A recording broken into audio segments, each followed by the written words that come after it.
Dan kalau misalnya melihat bagaimanakah kemudian fokus dari seorang Prabowo Subianto, infrastruktur SDM yang kemudian akan dibangun, tapi kan kalau kita lihat PR dari masa kepemimpinan 10 tahun Presiden Joko Widodo kan juga cukup banyak ya? Iya. Ya memang yang harus dibereskan pertama kali adalah dari sisi finansial ya. Dari sisi keuangan, makanya kemarin pada saat Ibu Sri Mulyani hadir di Kertanegara itu juga saya spontan mengatakan bahwa oh ini mungkin karena rezimnya adalah rezim utang. Jadi yang kebetulan dan saya yakini dipercaya oleh dunia perbankan internasional itu adalah sosok Sri Mulyani. Makanya kemudian Sri Mulyani tetap dihadirkan atau hadir membantu Pak Prabowo di kabinetnya sekarang.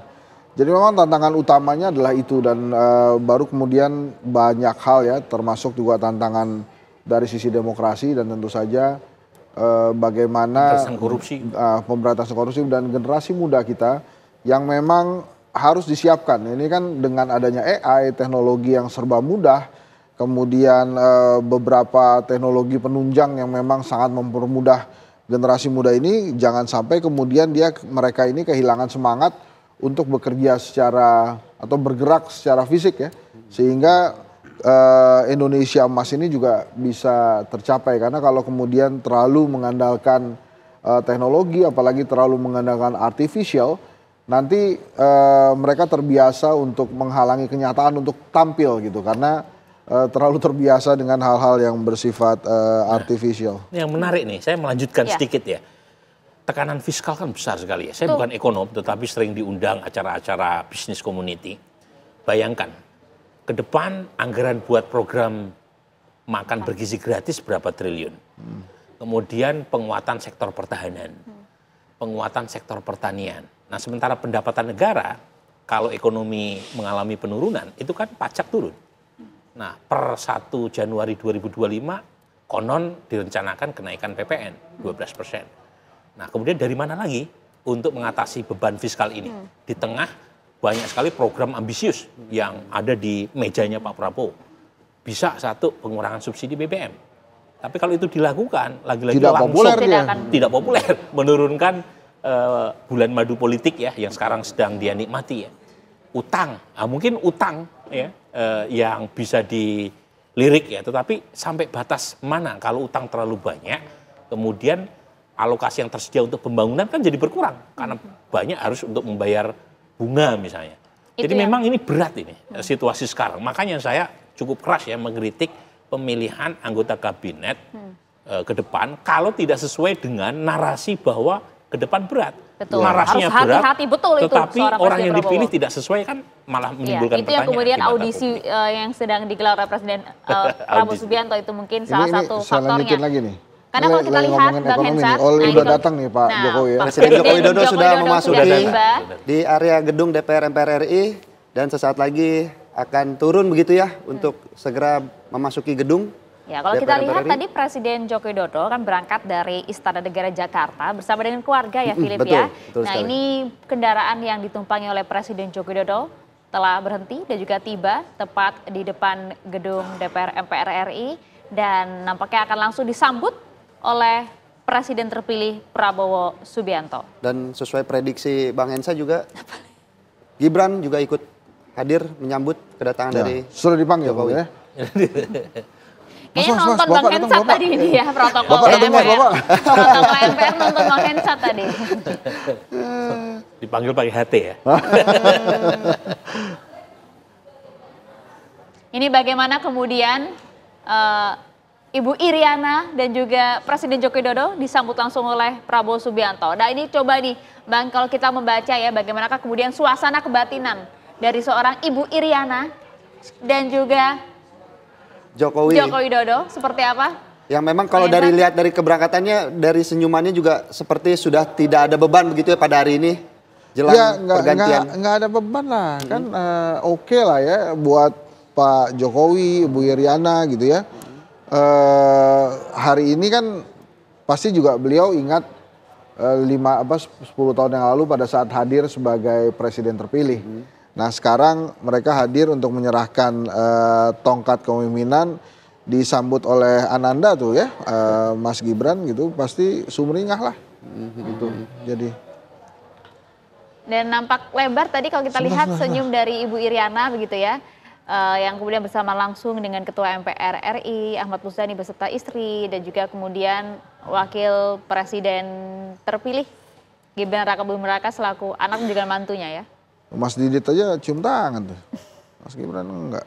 Oke, Prof. Burhan, mungkin bisa sedikit dijelaskan juga apa kemudian legasi dari seorang Presiden Joko Widodo di 10 tahun tadi sempat kita diskusikan yang paling dianggap diapresiasi ya oleh publik adalah infrastruktur. Sebagai bapak infrastruktur juga ya bisa dibilang ya. Sebagian kalangan menyebut itu jalan dibangun secara masif, terutama jalan tol, ya. Kemudian juga infrastruktur transportasi, ya. Kemudian juga pelabuhan-pelabuhan, ya. Bandara, baik bandara baru maupun bandara hasil renovasi atau pengembangan.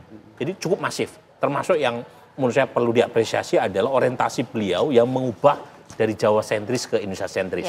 Dan jangan lupa Indonesia sentris itu tidak langsung menghasilkan keuntungan jangka pendek. Karena untuk return of investment-nya perlu waktu lama kan. Lain kalau misalnya dibangun di Jawa, pasti cepat atau Sumatera untuk balik modal. Dan di situ peran negara jadi penting, terutama menggunakan anggaran sebagai pemancing untuk menarik investasi dari swasta. Tetapi lagi-lagi di balik keberhasilan di situ ada PR juga.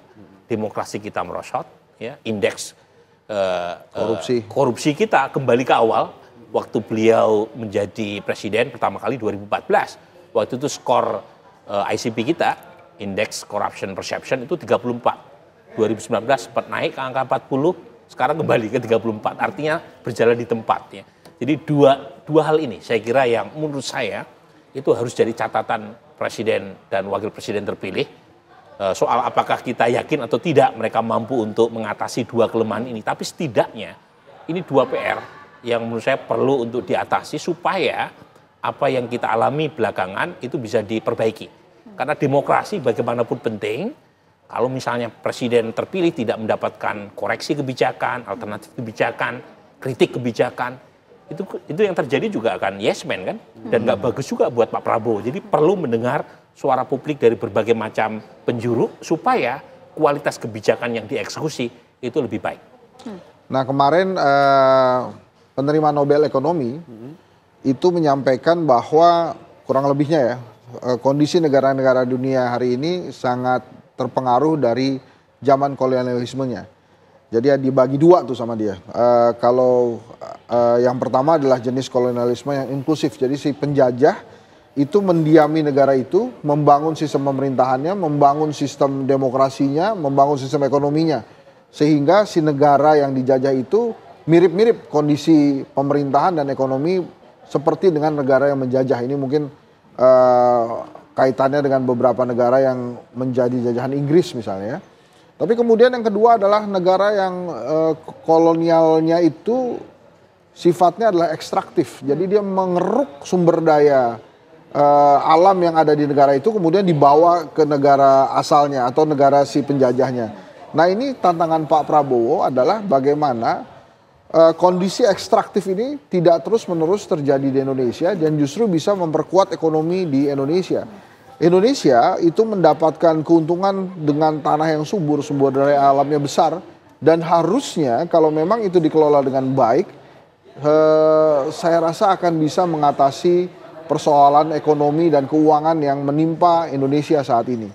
Nah itu juga yang ditunggu-tunggu oleh publik, bagaimana nanti Presiden Prabowo nantinya itu akan benar-benar mengimplementasi apa yang dia takutkan dalam bukunya Paradoks Indonesia yang akhirnya bisa membuat Indonesia yang kaya raya ini justru penduduknya semakin sejahtera. Nah sayangnya nih ya Bung Hensa, ada catatan juga Bang? Sayangnya waktu retreat di Hambalang itu ada topik yang menarik itu. Kenapa negara sukses dan kenapa negara gagal. Yang diundang Ray Dalio, itu seorang triliuner. Ya. Sebenarnya itu kesempatan yang bagus mengundang peraih Nobel Ekonomi yang baru saja dinobatkan. Ya. Daron Acemoglu, kemudian Simon Johnson maupun Larson. James Robinson. Karena topiknya itu persis yang ditulis oleh Acemoglu, Way Nation Feel.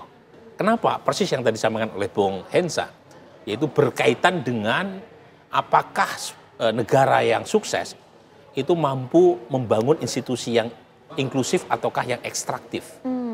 Kalau ekstraktif gagal biasanya karena tidak memberi kesempatan yang sama buat semuanya untuk mendapatkan akses terhadap sumber daya.